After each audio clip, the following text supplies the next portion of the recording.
everyone. So we are solving NCERT questions of the chapter Human Reproduction. Question number 6 is, what is spermatogenesis? Briefly describe the process of spermatogenesis. तो इस question में हमें spermatogenesis को explain करना है. So let's check the answer. Answer number 6, spermatogenesis. तो बेटा इस टर्म में दो टर्म्स आ रही हैं, स्पर्मेटो एंड जेनेसिस. जेनेसिस मतलब फॉर्मेशन एंड स्पर्मेटो मतलब स्पर्म्स.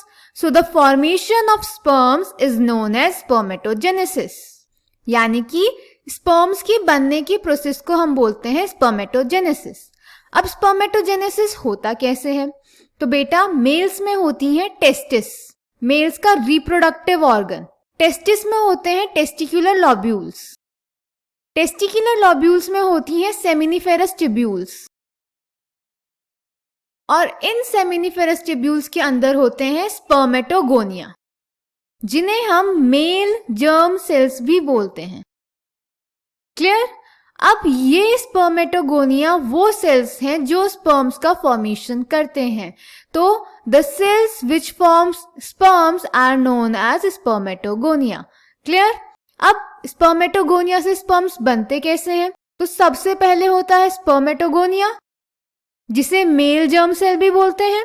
स्पर्मेटोगोनिया में होता है माइटोसिस एंड मैच्यूरेशन. क्लियर? अब स्पर्मेटोगोनिया हमारी बॉडी के नॉर्मल सेल्स हैं, तो इनकी प्लॉइडी क्या होगी? 2n. बॉडी के किसी भी सेल की प्लॉइडी 2n होती है, दैट इज डिप्लॉइड. तो स्पर्मेटोगोनिया भी हमारे डिप्लॉइड, दैट इज 2n होंगे. अब इनमें हुआ mitosis and maturation. Mitosis and maturation के बाद ये बना देते हैं प्राइमरी स्पर्मेटोसाइट्स. क्लियर? तो स्पर्मेटोगोनिया ने माइटोसिस एंड मैच्यूरेशन के बाद बना दिए प्राइमरी स्पर्मेटोसाइट्स. अब स्पर्मेटोगोनिया की प्लॉइडी थी 2n, और स्पर्मेटोगोनिया से माइटोसिस एंड मैच्यूरेशन के बाद बने प्राइमरी स्पर्मेटोसाइट्स. तो प्राइमरी स्पर्मेटोसाइट्स की प्लॉइडी कैसी होगी? 2n, क्योंकि माइटोसिस में जो प्लॉइडी होती है वो सेम रहती है. क्लियर? अब इन प्राइमरी oocytes में होता है meiosis. We know that meiosis 2 phases में होता है, मियोसिस 1 एंड मियोसिस 2.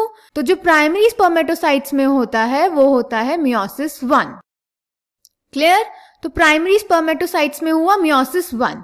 मियोसिस 1 के बाद प्राइमरी स्पर्मेटोसाइट से बन जाएंगे सेकेंडरी स्पर्मेटोसाइट्स. अब प्राइमरी स्पर्मेटोसाइट से मियोसिस 1 के बाद बने सेकेंडरी स्पर्मेटोसाइट्स. तो सेकेंडरी स्पर्मेटोसाइट्स की प्लॉइडी क्या हो जाएगी? वी नो दैट मियोसिस 1 के बाद जो नए सेल्स बनते हैं उनकी प्लॉइडी हाफ हो जाती है. तो प्राइमरी स्पर्मेटोसाइट्स की प्लॉइडी अगर 2n थी तो सेकेंडरी स्पर्मेटोसाइट्स की प्लॉइडी हो जाएगी n, that is haploid. Clear? अब प्राइमरी स्पर्मेटोसाइट्स, एक प्राइमरी स्पर्मेटोसाइट से कितने सेकेंडरी स्पर्मेटोसाइट बनेंगे? मियोसिस 1 के बाद एक सेल से 2 नए सेल्स बनते हैं, तो कितने सेकेंडरी स्पर्मेटोसाइट्स बनेंगे? 2. क्लियर? उसके बाद सेकेंडरी स्पर्मेटोसाइट्स में होगा मियोसिस 2, और मियोसिस 2 के बाद सेकेंडरी स्पर्मेटोसाइट से बन जाएंगे spermatids. Clear?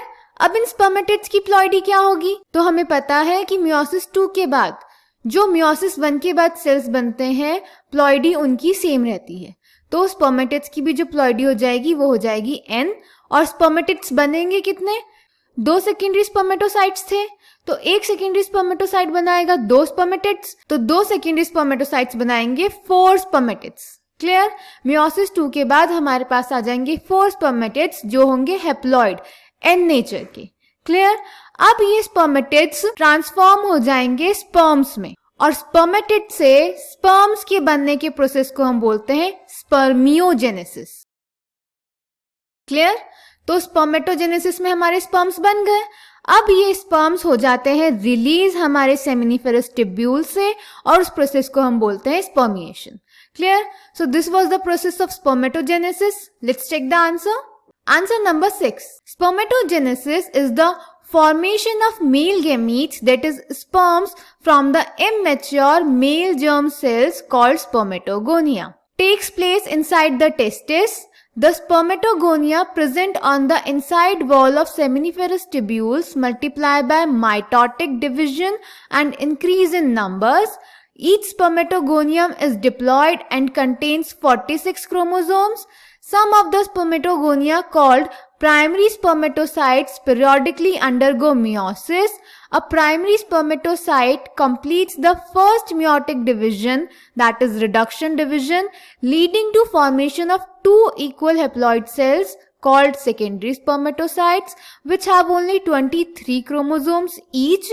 The secondary spermatocytes undergo the second meiotic division to produce 4 equal haploid spermatids. The spermatids are transformed into spermatozoa, that is sperms, by the process called spermiogenesis. After spermiogenesis, sperm heads become embedded in the Sertoli cells and are finally released from the seminiferous tubules by the process called spermiation. तो जब हमारे spermatids sperm बना देते हैं by the process of spermiogenesis, तो sperms अपना head embedded कर लेते हैं सर्टोली सेल्स में. क्यों? ताकि उन्हें सर्टोली सेल्स से न्यूट्रिशन मिल सके. उसके बाद वो सेमिनिफेरस ट्यूब्यूल से रिलीज हो जाते हैं और उस प्रोसेस को हम बोलते हैं स्पर्मिएशन. अब स्पर्मेटोजेनेसिस में हार्मोन कौन कौन से इन्वॉल्व होते हैं? Spermatogenesis starts at the age of puberty due to significant increase in the secretion of gonadotrophin releasing hormone, that is GnRH, a hypothalamic hormone.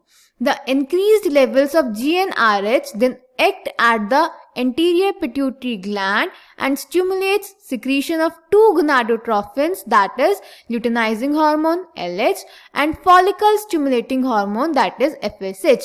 तो जो हमारा स्पर्मेटोजेनेसिस है वो कब स्टार्ट होता है? At the time of puberty, जब हमारी बॉडी में GnRH गोनाडोट्रोफिन रिलीजिंग हार्मोन का जो सिक्रीशन है वो बहुत ज्यादा हो जाता है. उसके बाद GnRH एंटीरियर पिट्यूटरी ग्लैंड पे एक्ट करता है और ल्यूटिनाइजिंग हार्मोन और फॉलिकल स्टिमुलेटिंग हार्मोन के सिक्रीशन को स्टिमुलेट करता है. उसके बाद LH acts at the Leydig cells and stimulates synthesis and secretion of androgens. LH Leydig cells पे एक्ट करता है और androgens का synthesis और secretion stimulate करता है. फिर androgens in turn stimulate the process of spermatogenesis और androgen release होने की वजह से spermatogenesis start होता है. FSH acts on the Sertoli cells and stimulates secretion of some factors which help in the process of spermiogenesis. Clear? Diagram check कर लेते हैं. तो बेटा ये है डायग्राम. सबसे पहले हमारा होता है सेमिनिफेरस ट्यूब्यूल. सेमिनिफेरस ट्यूब्यूल के अंदर होते हैं spermatogonium, that is male germ cells. इनका होता है माइटोसिस और मैच्योरेशन और ये बना देते हैं प्राइमरी स्पर्मेटोसाइट्स. फिर प्राइमरी स्पर्मेटोसाइट्स में होता है मियोसिस 1 जो बना देता है सेकेंडरी स्पर्मेटोसाइट. फिर सेकेंडरी स्पर्मेटोसाइट में होता है मियोसिस 2 जिससे बन जाते हैं स्पर्मेटिड्स और फिर स्पर्मेटिड स्पर्मियोजेनेसिस से स्पर्मेटोजोआ में ट्रांसफॉर्म हो जाते हैं. अगर हम प्लॉइडी के बेसिस पे चेक करें तो स्पर्मेटोगोनिया हमारा होता है 2n, इसमें होता है माइटोसिस, बन जाते हैं प्राइमरी स्पर्मेटोसाइट जिसमें होता है मियोटिक डिवीजन, मियोसिस 1 जिससे बनते हैं 2 सेकेंडरी स्पर्मेटोसाइट्स जिनमें 23 क्रोमोसोम होते हैं क्योंकि स्पर्मेटोगोनिया में थे 46, उनका हाफ हो गया 23. फिर सेकेंडरी स्पर्मेटोसाइट में होता है मियोसिस 2 जिससे बन जाते हैं 4 स्पर्मेटिड्स जिनमें भी नंबर ऑफ क्रोमोसोम होता है 23 और फिर उनका डिफरेंशिएशन हो जाता है और बन जाते हैं स्पर्मेटोजोआ जो कि हमारे 23 क्रोमोसोम्स वाले हेप्लॉइड मेल गैमीट्स होते हैं. Clear? So this was spermatogenesis. I hope it is clear to you. Thank you.